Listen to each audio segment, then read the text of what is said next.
What's happening around the world and what's happening here at home.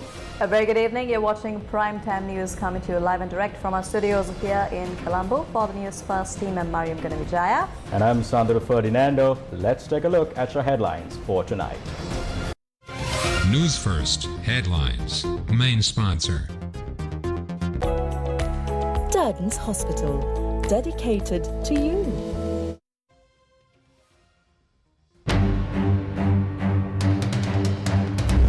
Tamil political parties claim president's meeting was just a show for India. Sri Lanka Parliament passes anti-corruption bill with amendments. Opposition expresses concern on inquiry over unlawful deals. අපි කිව්වා පැහැදිලි වගන්තියක් දාන්න කියලා ආපස්සට ක්‍රියාත්මක වෙදේක පැහැදිලිව සඳහන් කරන්න වගන්තියක් දාන්න කියලා. මේ පනතේ මුල අවස්ථාවේම පාර්ලිමේන්තුවේ ඉදිරිපත් කරපු පනතේ තියෙනවා. Andhra Kumara reveals wheat flour monopoly in Sri Lanka. Bandula says country suffered a loss of over 300 million rupees from thefts along the expressway. Airport workers protest. Free trade zone employees take to the streets. News First Headlines. Main sponsor. Durden's Hospital, dedicated to you.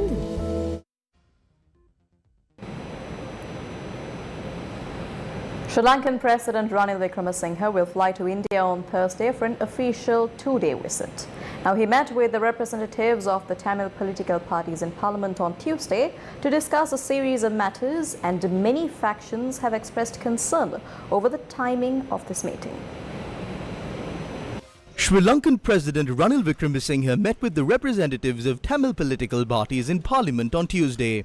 Parliamentarians Douglas Devananda, Suresh Raghavan, S. Vyalendran, S. Chandrakanthan, R. Sampandan, M. A. Sumanthiran, C. V. Vigneshwaran, Angajan Ramanathan, Selvamade Kalanathan, Charles Nirmalanathan, S. Sridharan, D. Siddharthan, Shanakyan Rasamanikam, Thavarasa Kalayarasan, K. Thilipan, and G. Karunanayake attended the meeting. Gajendra Kumar Ponnambalam from the Tamil National People's Front did not attend the meeting.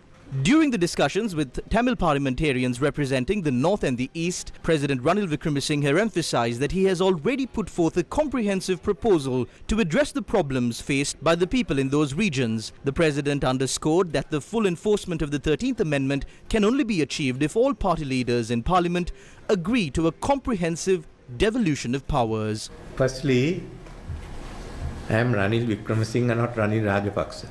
So I am not bound by. I am not going to say what President Rajapaksa did, but I do go along with him, saying that there has to be full implementation of the 13th Amendment. But in the discussions we had earlier, when I mentioned full implementation, there was a big outcry, and we decided that we'll go ahead and take up police powers later. So you got to decide on that. Rest of it, I have asked you all to be in a committee to work with Suresh Premachandran, Minister Prasanna Ranatunga, both of whom are there, so you can finish all the details with them.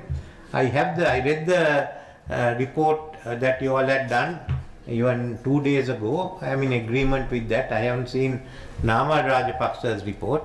So both of them, and there is the Minister for Justice. So we have to decide whether we are going ahead with this, whether you all want to go ahead with this or not, because we have to draft the legislation.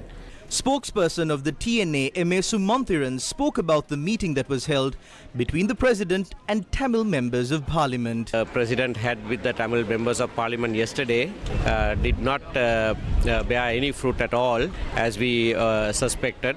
So we told him that at the meeting itself, this was just a show to show the world, and particularly India, just prior to his departure to India, trying to show that there is some conversation that is taking place with the Tamil parties in resolving the Tamil national question. Whereas, although we very clearly articulated the fact that any solution must go well beyond what is in the constitution now to a federal arrangement. He wasn't willing to even implement whatever is in the constitution now by means of the 13th Amendment. So this was just an eyewash, a show for the world, and we told him that directly ourselves at the meeting.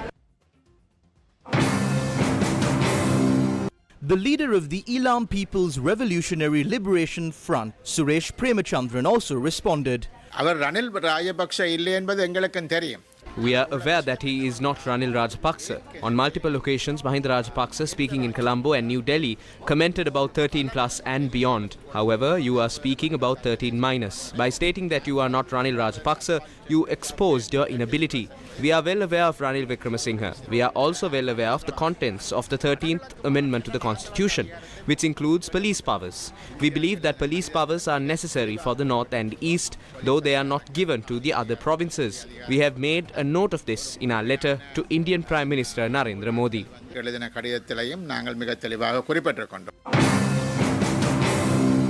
Professor A. Sarveswaran from the University of Colombo also commented on the attempts that are being made by the president. What we witnessed so far was the existence of provincial councils where the North and East were not merged and police powers were not given. The meeting chaired by the president is an attempt to kill two birds with one stone. The president is trying to secure the support of India by way of hinting that the provincial council system will be implemented. On the other hand, he is attempting to secure the majority's support in the south by saying no to providing police powers. He is trying to secure the support of the Muslims and Tamil communities in the north and east by stating that the provincial council system will be implemented. This is a ploy by the president targeting the upcoming election. Sri Lanka's parliament on Wednesday approved an anti-corruption legislation with amendments. Sri Lanka's opposition, led by the Samagi Jana Balawegaya, questioned whether the new anti-corruption legislation would take away the provisions to prosecute corruption that took place in the past. We would like to know if the new legislation will also be in retrospect, or will it only apply to the future. We requested for a clause for the acts of the past to be included. That is the amendment by Chandima Virakodi.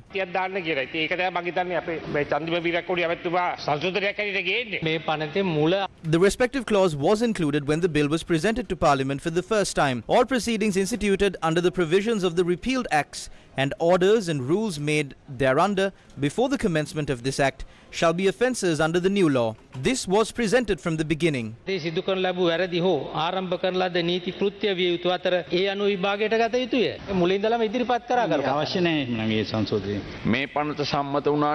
After this is passed, will it be possible to acquit and release from cases related to fraud, corruption, abuse, rape and so on? We witnessed people being acquitted and released from 46 cases in the past.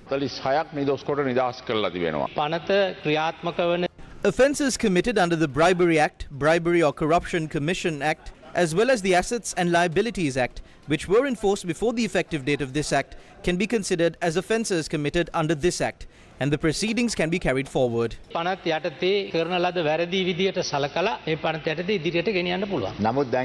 a case be filed again if a person was released when the Bribery Act was repealed?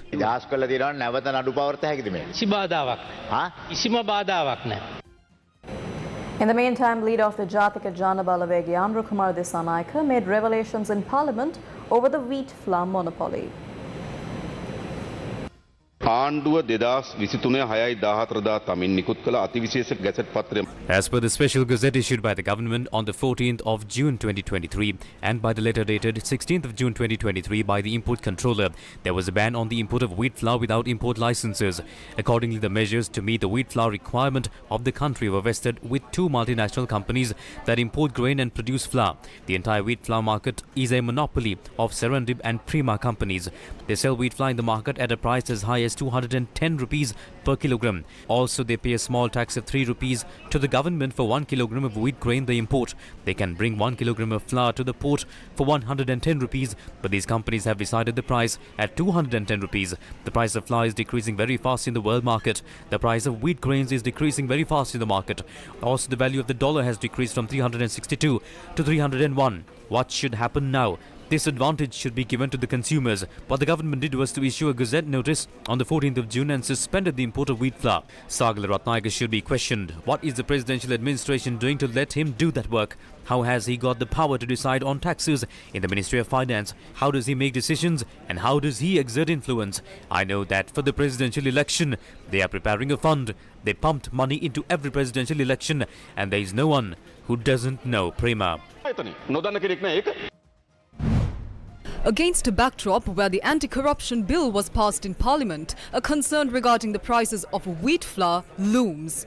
Meanwhile, the Professionals Trade Union Collective convened in Colombo today and questioned how the taxes collected from the working class of Sri Lanka are being utilised. They pointed out that the people are facing immense hardships due to a payee tax of 3 to 36% being imposed on those earning an income over 100,000 rupees. This is what the Government Medical Officers Association had to say.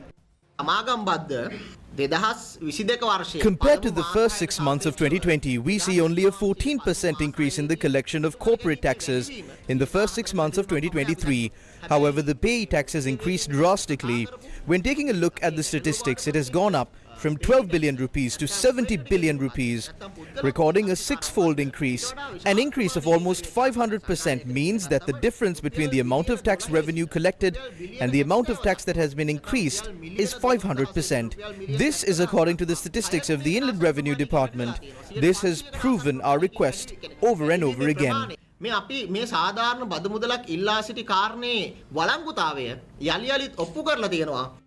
The Faculty of Medicine Teachers Association pointed out that professionals are facing many hardships due to the unfair tax regime. People have to spend twice as much as their basic salaries for basic commodities. In situations like this, what happens in the end? By now, many have made food, health and education their second priority and not the main priority. The expenses are that high. Meanwhile, the Telecommunication Engineers Union also expressed its stance. We showed how dollars can be brought into the country within the next 5 years, how to bring in $10 billion, what sectors need to be developed. The ICT export sector, international telecommunications, digital services, the ICT sector and even telecommunications sector have a huge impact. Intellectuals leaving the country makes it more difficult for our country to get out of the crisis it is facing.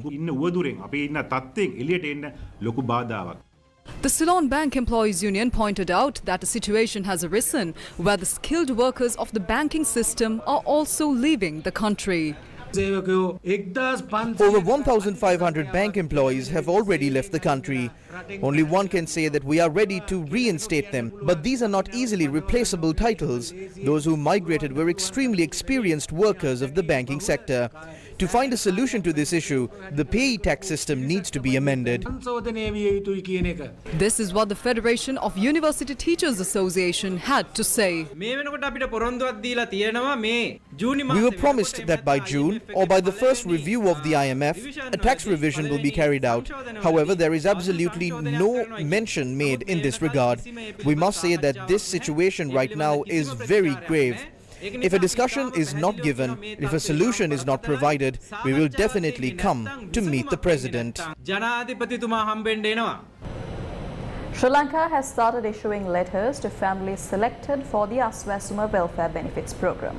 Congestion was reported from several divisional secretariats on Wednesday morning as people rushed to get their letters.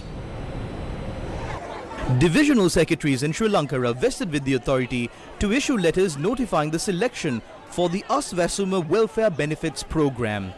This letter is important in order to open the bank account to access the funds via the Aswasuma Welfare Benefits Program. This was the situation at the Norwood Divisional Secretariat.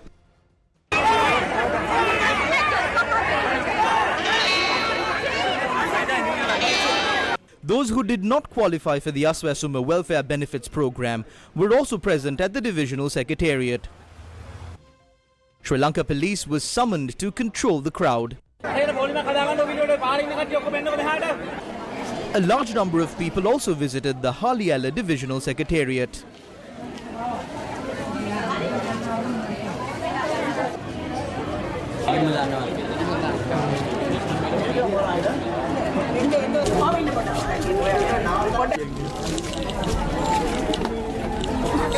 කොයි වෙලාවෙ ඉඳලා දප්පා පොලිමට වෙලා අපි කියන්නේ අපේ සමුද්දේ තිබ්බනම් ඔය මොකුත් නෑ කරදරයක්. කොච්චර මිනිස්සු රස්තියද ඔය බලන්න. උදේ ඉඳලා ඉන්නේ අපිත් මේ. බලන්න රවි කර වෙනවා. නැත්තම් ග්‍රාම සේවක වසම කියන්න තිබුණානේ. ළමේ ඉඳලා පොලිමේ. කව මොනවා තීරණයක් නෑ. The Grama Trade Union Confederation warned that it would step away from the Aswasuma welfare benefits program. We have reached the stage of evaluating the appeals. We were made aware by the media that almost 1 million appeals were filed across Sri Lanka seeking to be considered for the Aswasuma welfare benefit program. Unfortunately, we do not see the Welfare Benefits Board operating according to the provisions of the Act. The chairman is issuing circulars and directives as per his own wish. The chairman was unnecessarily exerting influence on the divisional secretaries via letters. If that is the case, we will be compelled to step away from the Aswasuma Welfare Benefits Program and continue with other operations. However, if it continues, we will be compelled to step away from our duties completely. When that happens, the chairman of the Welfare Benefits Board, the divisional secretaries who operate according to his letters, and other officials are accountable for the inconveniences caused to the public. A protest took place once again on Wednesday opposite Sri Lanka's Health Ministry.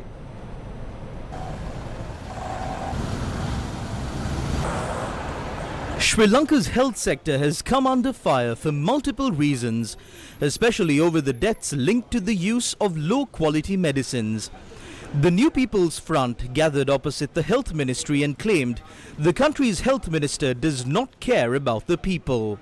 If the minister claims it is fine for 1 or 2 people from among 22 million to die, he is unfit to be in that position. Ministers are appointed to protect the people and not kill them. We demand the president to intervene and remove the minister, as well as those officials who are responsible for this, and to penalize them. We wish to ask the health minister why there is no regulation. He should step down if he cannot perform and hand it over to a capable person. Ravi, the chairman of the Association of Health Professionals, responded to the comments made by Minister Keheliya Rambukwella in Parliament on Tuesday. It appears the data is coming from the Kumudesh laboratory.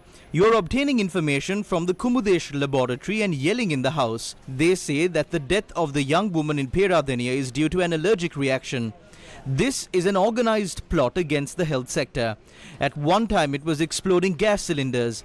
After Gotabaya Rajapaksa left, the explosion stopped. If someone engaged in such low acts, we will look into it.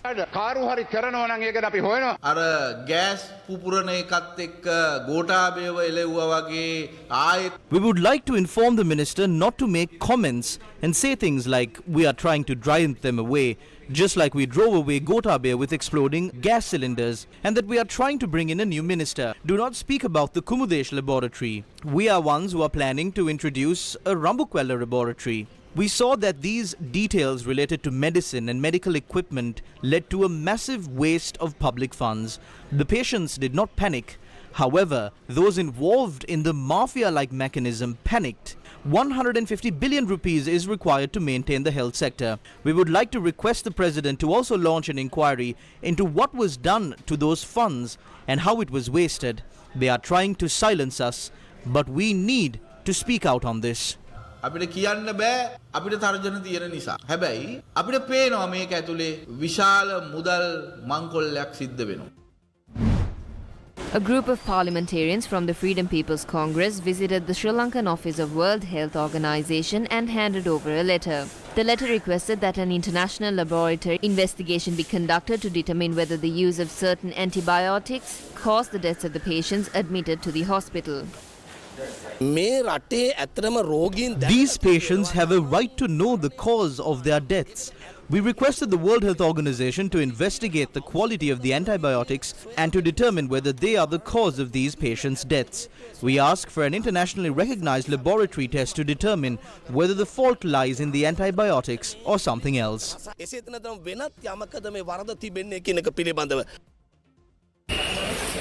The Ports Trade Union Alliance signed a petition opposite the Colombo port today.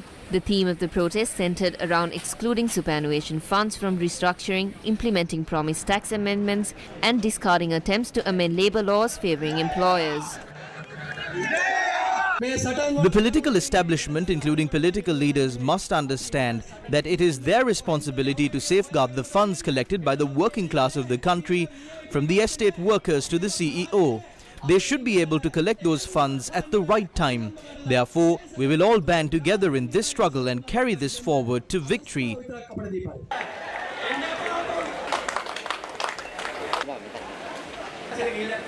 Ranil Wickremesinghe is trying to mess with the EPF and ETF while supporting his close aides, the wealthy and those who evaded government taxes. The Ranil Wickremesinghe government must change this policy immediately. If not, we will take extreme measures as trade unions.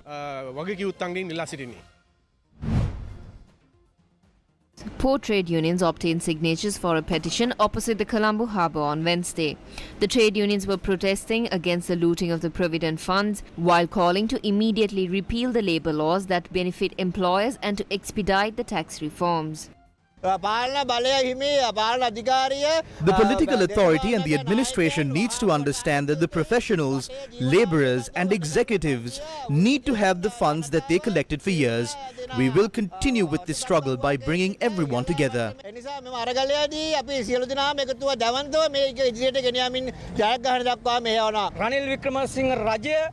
Ranil Wickremesinghe government is providing concessions to tax evading rogues. At the same time, they are trying to loot the funds. We want the Ranil Wickremesinghe administration to reverse this policy. If not, all the trade unions will resort to severe action.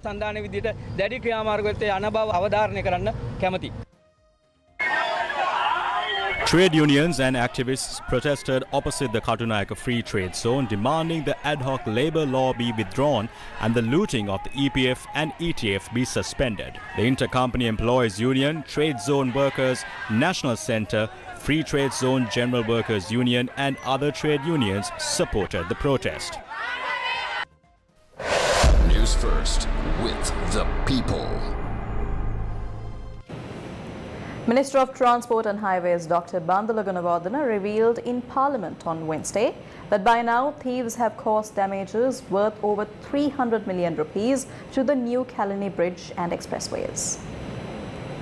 The copper wire theft from the central strip amounts to 286 million rupees. They have stolen components of the bridge worth 1.5 million rupees. Parts of the guardrail stolen are worth 2.9 million rupees. The thieves have also stolen language signs worth 3 million rupees and even lampposts worth 1 million rupees. The total loss is 294.4 million rupees. The statements made by Parliamentarian Dayasri Jayasekara regarding the components of the new Kalani Bridge are false. Some GI pipes that were fixed along the pedestrian bridge under the new Kalani Bridge have been stolen.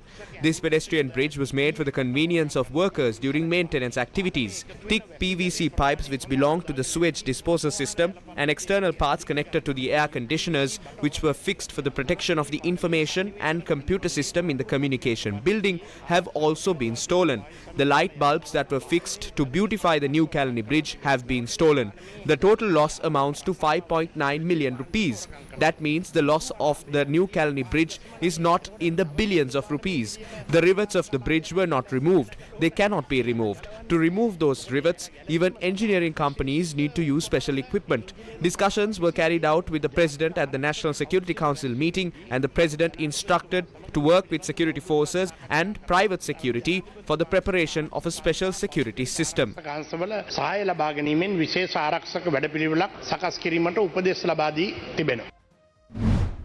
The Minister of Transport handed over the letters of appointment to the newly appointed drivers and conductors of the Sri Lanka Transport Board. The letters of appointment were handed over in the following manner.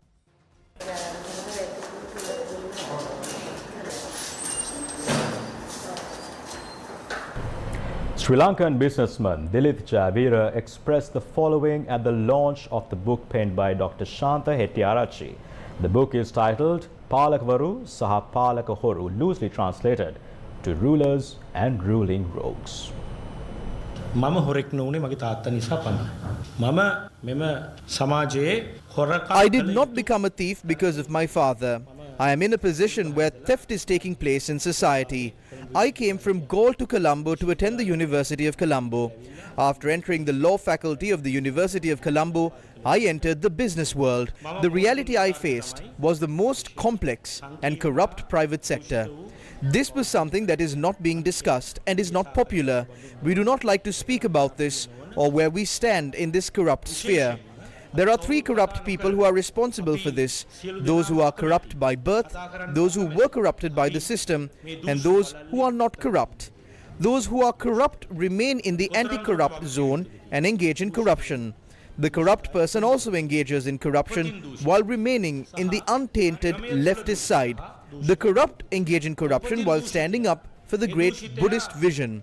We cannot move away. The rogues who are preparing to nab the other rogues are born rogues. The rogues never existed in the former leftist side. Today the situation is so complex that it is impossible to locate where the corrupt are. However, the people sense one thing. That is the fact that all 225 are rogues. If all 225 did not steal, there would be no environment for them, and it is clear that this is created by a consensus among all 225 of them. A corrupt person can enter politics through this election system. An untainted person will not be able to survive for 5 years in parliament. One will have to be corrupt spiritually. If not, that person will not be able to survive. The situation is such that it was created from the system itself. As an advertising owner, I scientifically acted on the presidential election and the general election. I personally clashed with society and the politicians, and I am aware of those who would end corruption. Without bringing them together, we cannot build this country. The reason for this is because the politicians and the political system depend on the private sector support. You speak about rogues while the rogue is next to you. අනුග්‍රහය. ඔබ හොරු ගැන කතා කරනවා. හොරා තමන් වෙද්දි හෝ තමන් ළඟ තබාගෙන. Former Minister Rohit Abegunawardena raised a privilege question in Parliament on Wednesday. He claimed that his parliamentary privileges have been violated by pictures and videos circulating on social media under the pretext that they are pictures from his son's wedding.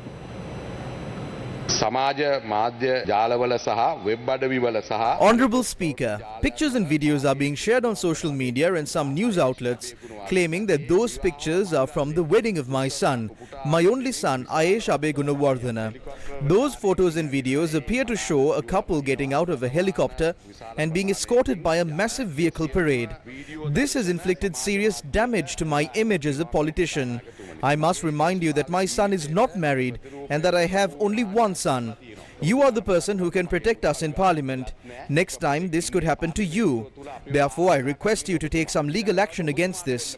This person named Bandula Karunaratna, when you go onto his profile, he is a supporter of the JVP. The other person is Nimalasiri Kure. He is a member of the Aragalaya. The other person is Kavita. She is a member of the JVP and has a picture of Andrukumara Dissanayake on her profile. Risha Fahim. She too is a member of the JVP. And the other person, Suranga Pushmakumara Bahrain and Gamini Saluwadana. He too is a member of the JVP. Sheshmendra Balasuriya. He too is a member of the JVP. They are saying that this is no surprise that the country is bankrupt and that these people have looted the country and made it bankrupt. They have said this is how they host their weddings. My son is not married. Give this matter special attention and direct this to the Privileges Committee. While parliamentarian Rohit Abegunawardena claims his privileges have been violated through a media report on social media concerning his son, journalist and social media activist Darshana Handungoda was ordered to hand over his laptop, camera and memory card to the CID. Darshana Handungoda appeared before the Fort Magistrate Court today over a complaint made against a video where he had uploaded regarding a Solicitor General at the Attorney General's department. Following the hearing, court had ordered Darshana Handungoda to surrender his laptop and other equipment to the CID. The Attorney General's Department has lodged a complaint at the CID's Special Investigation Unit. So, an order was given for me to hand over my laptop, camera and the memory chip to them. That is my means of survival. I will have to give my equipment to the CID on Friday the 21st.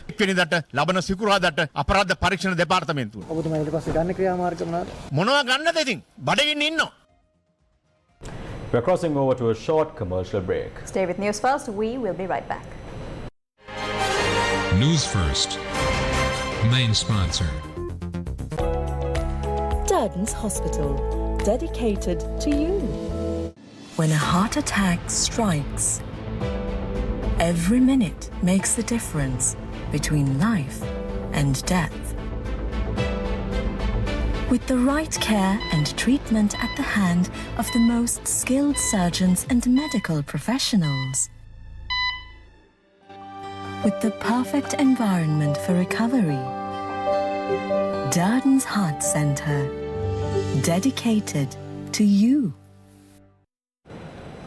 Moving on with other local developments, the European Commission has proposed a 4-year extension to the current GSP Plus scheme until the 31st of December 2027, so that countries like Sri Lanka don't lose their preferential access in the interim. In a tweet, the delegation to the EU in Sri Lanka said the extension comes as negotiations for the EU's new GSP Plus arrangement are still ongoing between the EU's co-legislators. The EU mission in Sri Lanka adds, for Sri Lanka, the GSP Plus extension proposal means that for now, nothing changes.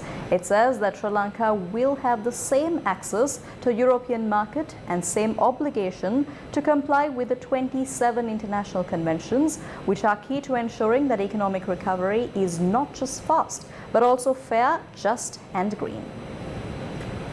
Moving on, the Canadian High Commissioner of Canada to Sri Lanka visited an agriculture farm in Kundathane, Jaffna on Wednesday.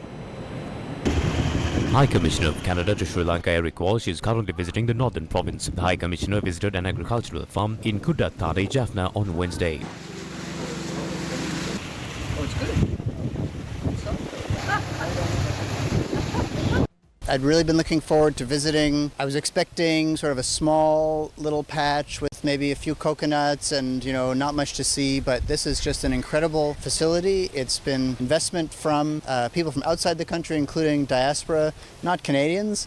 Maybe that'll be my next trip, but for me to actually see this and to see what's possible here on the very far north coast of Sri Lanka is just amazing.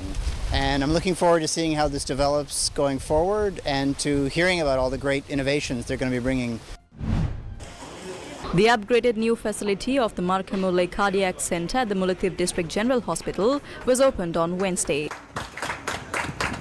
The new cardiology unit was opened by the Canadian High Commissioner to Sri Lanka, Eric Walsh. The ceremony was also attended by senior consultant cardiologists Dr. Lakshman and Dr. M. Gurupuran.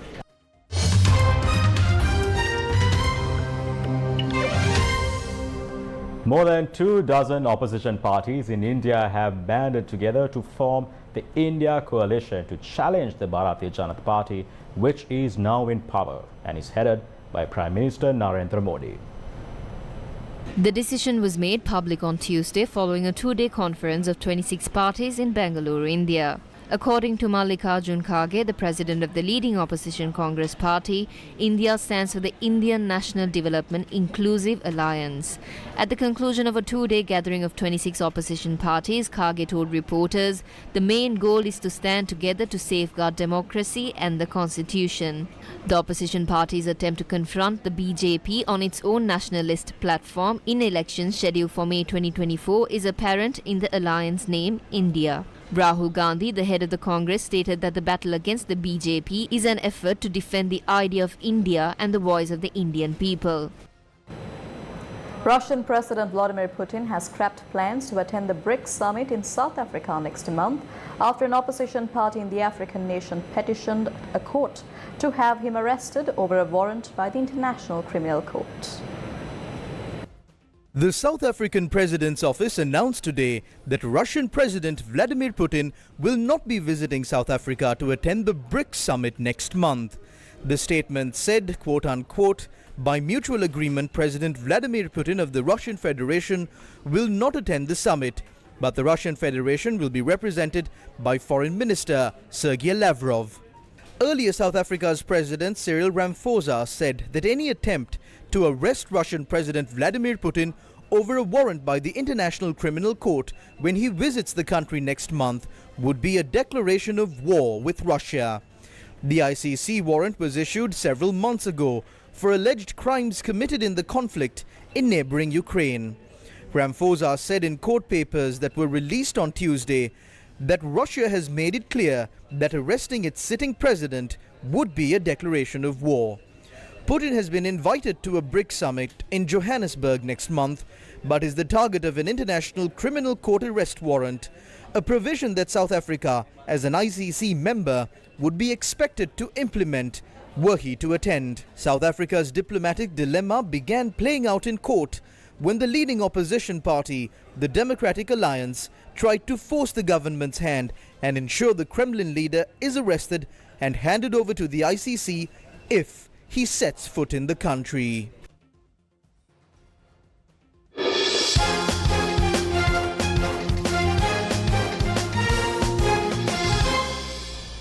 In sports, it's cricket. Prabhat Jayasuriya struck twice before stumps as Sri Lanka fought back against Pakistan on day 4 of the first test in Galle on Wednesday. Chasing a target of 131, Pakistan were 48 for the loss of 3 wickets at stumps on day 4 with Imam-ul-Haq and Babar Azam in the middle. Earlier, Pakistan bundled out Sri Lanka for 279 in their second innings. The visitors put on a resounding show with the bat in the first innings of the first test, scoring 461 runs after Sri Lanka were bundled out for 312. Saud Shakil scored an unbeaten 208 to put Pakistan in the driving seat. Mrs. India INC, the most glamorous beauty pageant for married women in India, hosted its 4th season right here in Sri Lanka. And today the event reached its peak with the finale being held in Colombo. Chetana Joshi Tiwari was adjudged the winner of this year's edition a short while ago. The Mrs. India Inc. 2023 title holder is contestant number 15, Chetana! Congratulations, which means our first runner-up, contestant number 62, Dr. Disha R. Shetty. I'm going to request Disha to please step forward and Juhi also to do the honors.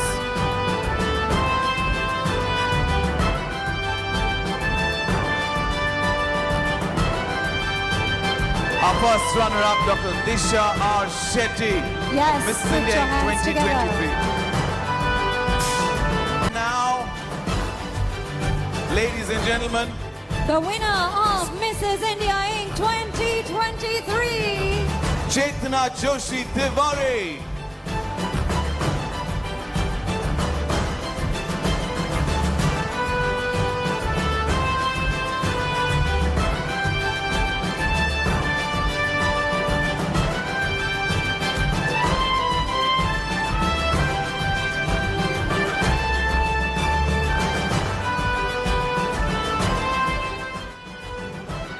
Tonight we're here at the grand finale of Mrs. India INC 2024 happening right here in Colombo. This is the first time that Mrs. India INC is taking place out of India, and they've chosen Sri Lanka as their host nation this time. Today's finale is the climax of a number of exciting challenges and glamorous events held in several parts of Sri Lanka over the past few days. As part of the pageant's finale week, this year's Mrs. India INC pageant drew the attention of 75 exceptional competitors from across India, as well as Indians all over the world, making it a true international celebration of elegance, beauty, and cultural diversity.